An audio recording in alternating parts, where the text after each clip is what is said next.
has remarkable focus on the perspective of Timor-Leste, which is one of the most recently applied for WTO accession in 2016. Mr. Fernandez will also outline the views of the G7 Plus Secretariat, which is based in dealing on the role of trade and the private sector and peace building.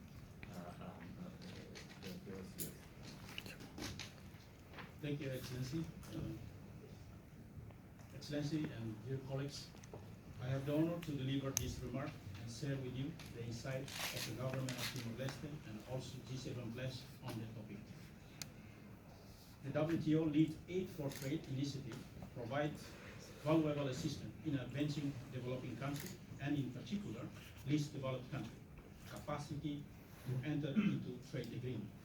This timely debate on how trade can enhance peace and true WTO accession is very much welcome by Timor-Leste and by the G7 Plus group.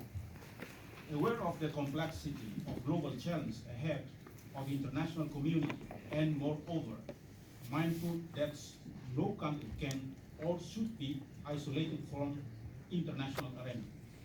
Timor-Leste decided to apply for membership of the WTO on December 2016, only 40 years after its independence. As a young nation, Timor-Leste is fully committed to overcome the remaining social and economic perverse effect of the conflict that nearly lasted a quarter of a century. This challenge can only be overcome through local-led projects in the broader context of the regional or international cooperation. As an organization aspiring to achieve universal membership, the WTO is a key player in the world trade-related issue, and therefore also promoter of peace.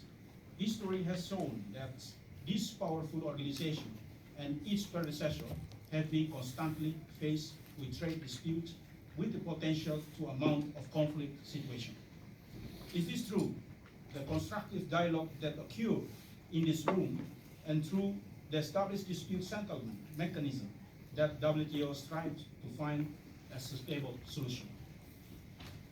Excellency, dear colleagues, in 2017, Timor-Leste GDP was 4.998, ranking number among 49 Asia and Pacific countries.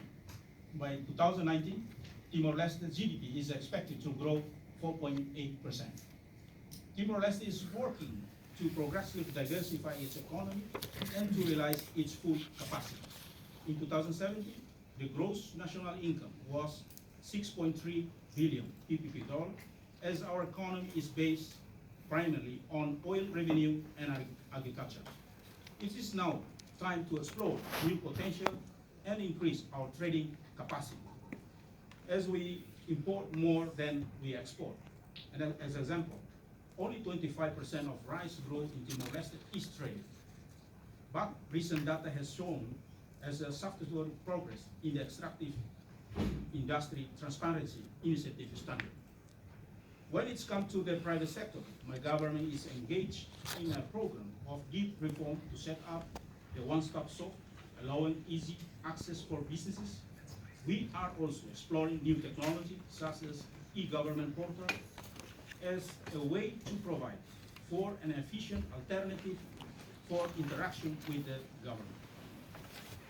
The Investment and Export Promotion Agency of Timor-Leste, Trade Invest, is being reinforced, aiming at providing clear information and advice to potential domestic and international investors. Timor-Leste Chamber of Commerce and Industry provide advice to companies on all areas of doing business in Timor-Leste and provide training to improve human resources in the private sector. As a set of future measures are envisioned in the National Strategic Development Plan of Timor-Leste for 2011-2030 to address the lack of regulation in the country, including review commercial law that impact on business and development of bankruptcy law. All the above shall contribute to the establishment of sustainable business and investment-friendly environment. Joining WTO is one of the national objectives in order to integrate the global economy and expand Timor-Leste international representation, solidifying this way our bilateral relation and providing opportunity for cooperation in the area of trade, investment, and tourism promotion. For that, we can count your support. Despite our lack of human resources, our ambition is vast and fully aware that country that is not connected to the global economy is a marginalized and cannot trade. We are taking important steps to improve our economy. So, I take this opportunity to share with you entry into force last year in 2018 of the private investment law and law that established rule on tax and customs benefit our compliance of national legislation with the guidelines of the ASEAN Comprehensive Investment Agreement. The private investment laws provide for general principles such as diversification of economy and promotion of employment, aiming at poverty reduction, the promotion of exclusive and sustainable economic growth through rational use of resources, and building resilient infrastructures, respect for natural ecosystems. The promotion of gender equality by encouraging female participation in investment projects, that reduction of social economic inequality in the national territory. Even though it's too early evaluate the impact of the new law, we are convinced that it will have a positive effect in our economy. Mr. Excellency and dear colleagues, as you know, the G7 Plus has 20 member states with a common background countries that are either facing active conflict or have a recent history of conflict and fragility. Each offer a platform for fragile to fragile cooperation. The group finds its strength in the common fragility of its members, and through cooperation and sharing of lessons learned and best practice for peace building and sustainable and state building, aims at achieving, promoting stability and peace and good governance.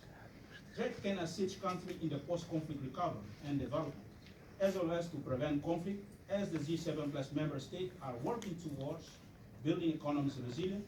We decided to create a subgroup, the G7 Plus Accession Group, chaired by His Excellency Ambassador Gordon, our moderator today, who I thank for his excellent work. This G7 Plus successfully advocate for the inclusion of the SDG number 16 to promote peaceful and exclusive society for sustainable development, provide access to justice for all, and build effective, accountable, exclusive institutions at all levels, endorsing New Deal implementation.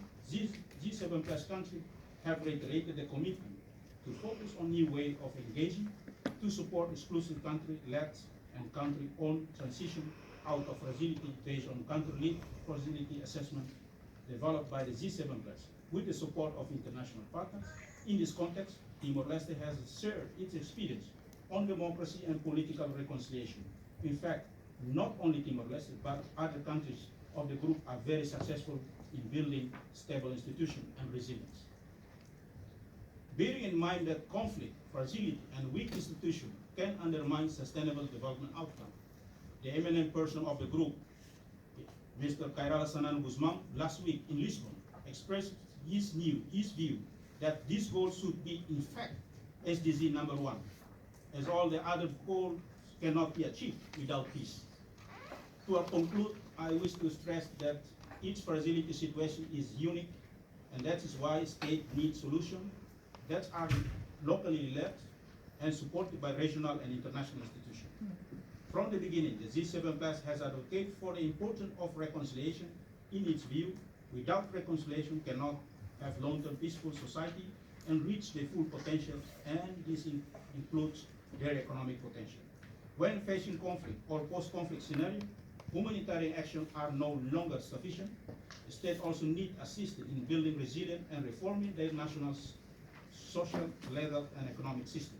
With coherent trade policy, country can advance human development by investing in education, vocational training, this way contributing to the eradication of poverty and setting the ground for lasting peace. I thank you. Thank you, Mr.